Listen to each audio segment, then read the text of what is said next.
எதிரொலி உறவுகளுக்கு வணக்கம். எதிரொலியின் இன்றைய மதிய நேர பிரதான செய்திகளுடன் இணைத்துக் கொண்டிருக்கின்றோம். முதலில் தலைப்பு செய்திகள். In respect of the bill title, President's Entitlements Repeal. சற்று முன் பாராளுமன்றத்தில் வெளியிடப்பட்ட அதிரடி அறிவிப்பு முன்னாள் ஜனாதிபதிகளுக்கு ஏற்பட உள்ள பெரும் சிக்கல். தமிழர் பகுதியொன்றில் எரிந்த நிலையில் காட்டுக்குள் மீட்கப்பட்ட சடலம், போலீசார் விடுத்துள்ள கோரிக்கை. கடும் சிக்கலில் அனுர அரசு, இலங்கைக்கு வந்துள்ள பிரச்சினை, மனித உரிமைகள் தொடர்பாக ஐநாவில் அழுத்தம் கொடுக்கும் போல்கர்டக். மசாஜ் நிலையம் என்ற பெயரில் பெண்களின் மோசமான செயல், போலீசாரின் அதிர்ச்சி தகவல். பொதுவெளியில் பயத்தில் நடுங்கும் நாமல், உண்மையை உடைத்த அமைச்சர், மக்களிடம் விடுக்கப்பட்ட வேண்டுகோள். நாட்டின் வீதி விபத்துக்கள் தொடர்பில் போலீசார் வெளியிட்ட அதிர்ச்சி தகவல். இதுபோன்ற செய்திகளை உடனுக்குடன் அறிந்து கொள்ள நமது எதிரொலி சேனலை சப்ஸ்கிரைப் செய்து இணைந்திருங்கள். தொடர்பான விரிவான செய்திகள். காவல்துறை புள்ளி விவரங்களின்படி 2025 ஆண்டின் ஜனவரி முதல் செப்டம்பர் 4 வரையிலான காலப்பகுதியில் மட்டும் நாடளாவிய ரீதியில் 1757 வீதி விபத்துக்கள் பதிவாகியுள்ளன. இதன் விளைவாக இதுவரை 1870 பேர் உயிரிழந்துள்ளனர். அதாவது தினசரி சராசரியாக 7 முதல் 8 பேர் வரை வீதி விபத்துக்களில் உயிரிழக்கின்றார்கள் என காவல்துறை தெரிவித்துள்ளது.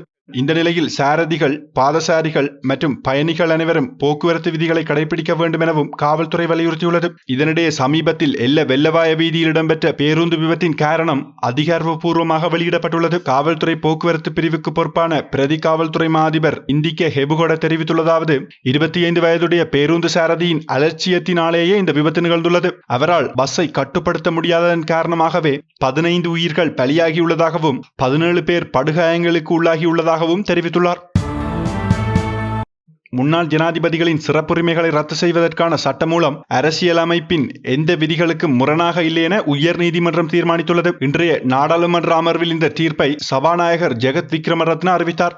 இதன்படி குறித்த சட்டமூலத்தை நாடாளுமன்றத்தில் சாதாரண பெரும்பான்மையுடன் நிறைவேற்றலாம் எனவும் உயர்நீதிமன்றம் தெரிவித்துள்ளதாகவும் சபாநாயகர் குறிப்பிட்டுள்ளார். I have received the determination of the Supreme Court in respect of the bill titled President's Entitlements Repeal, which was challenged in the Supreme Court under Article 121(1) of the Constitution.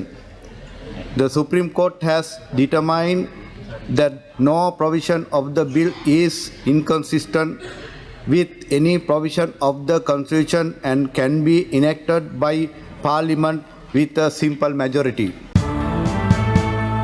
Gampaha Peliyagoda police பிரிவுக்குட்பட்ட கலனி பகுதியில் massage நிலையம் என்ற போர்வையில் இயங்கிய விபச்சார விடுதியொன்றில் போலீசார் நேற்று சுற்றிவளைப்பு நடத்தினர். இதில் 34 மற்றும் 53 வயதுடைய 2 பெண்கள் கைது செய்யப்பட்டுள்ளனர். அதில் குறித்த மசாஜ் நிலையத்தின் உரிமையாளரும் அடங்குவார் எனவும் போலீசார் தெரிவித்துள்ளனர். மேலும் சந்தேக நபர்கள் கலனி மற்றும் ரத்தினபுரி பகுதிகளைச் சேர்ந்தவர்கள் எனவும் இது தொடர்பான மேலதிக விசாரணைகள் தற்போது தீவிரமாக இடம்பெற்று வருவதாகவும் போலீசார் தெரிவித்துள்ளனர்.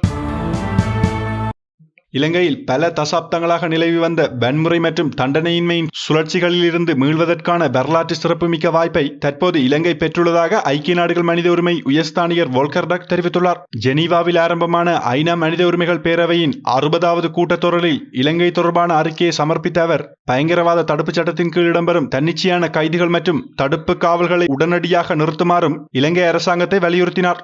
மேலும் நாட்டின் நீண்டகால பிரச்சினைகளுக்கு தீர்வு காணும் நோக்கில் சீர்திருத்தம், பொறுப்புக்கூறல், உண்மை மற்றும் நீதி ஆகிய துறைகளில் மக்களால் அரசாங்கத்திற்கு தெளிவான ஆணை வழங்கப்பட்டுள்ளதாகவும் அவர் குறிப்பிட்டார். அதேவேளை வடக்கு மற்றும் கிழக்கில் இராணுவமயமாக்கல், காணி திருப்பியளித்தல் மற்றும் அனைத்து மட்ட ஆட்சிக்கும் அதிகார பகிர்வு உள்ளிட்ட விரிவான பாதுகாப்புத்துறை சீர்திருத்தங்களுக்கான அவசர தேவை உள்ளதாகவும் வோல்கர்டக் தனது அறிக்கையில் வலியுறுத்தியுள்ளார்.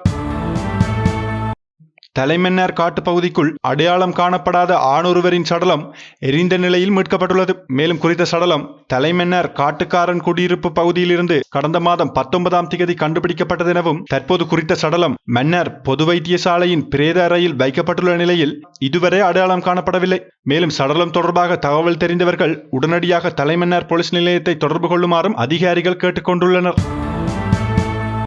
நாடாளுமன்ற உறுப்பினர் நாமல் ராஜபக்ச ஊடகவியலாளர்களின் கேள்விகளுக்கு பதிலளிக்கும் போது உச்சமான பயத்தில் இருப்பதை பொதுமக்கள் கவனிக்க வேண்டும் என கால்நடை துணை அமைச்சர் நாமல் கருணாரத்ன தெரிவித்துள்ளார். ஒரு பொதுக்கூட்டத்தில் உரையாற்றிய அவர், கேமரா நாமலை படம் பிடிக்கும் போது முகத்தில் வியர்வையும் கண்களில் பயமும் தெளிவாக தெரிகிறது. ஆனால் நாமல் ராஜபக்சவோ தான் பயப்படவில்லை என தெரிவிக்கின்றார். மேலும் கருத்து தெரிவித்த அவர், சமீபத்திய சம்பவங்களின் பின்னணியில் பல அதிர்ச்சிகரமான விடயங்கள் வெளிச்சத்திற்கு கொண்டுவரப்பட்டுள்ளதாகவும் அவர் சுட்டிக்காட்டினார். மேலும் அவர் கருத்து தெரிவிக்கையில், இலங்கை போதைப்பொருள் கடத்தலில் தொடர்ந்து சிக்கிக் கொண்டால் எதிர்கால தலைமுறையினரின் வாழ்க்கையை அழிவடையும் எனவும் அவர் எச்சரித்துள்ளார். இத்துடன் எதிரொலியின் இன்றைய மதிய நேர பிரதான செய்திகள் நிறைவடைகின்றன. இன்றைய மதிய நேர செய்தி தொடர்பான உங்களுடைய கருத்துக்களை கீழே பதிவிடுங்கள். மேலும் இதுபோன்ற செய்திகளை உடனுக்குடன் தெரிந்து கொள்ள நமது எதிரொலி சேனலை சப்ஸ்கிரைப் செய்து இணைந்திருங்கள்.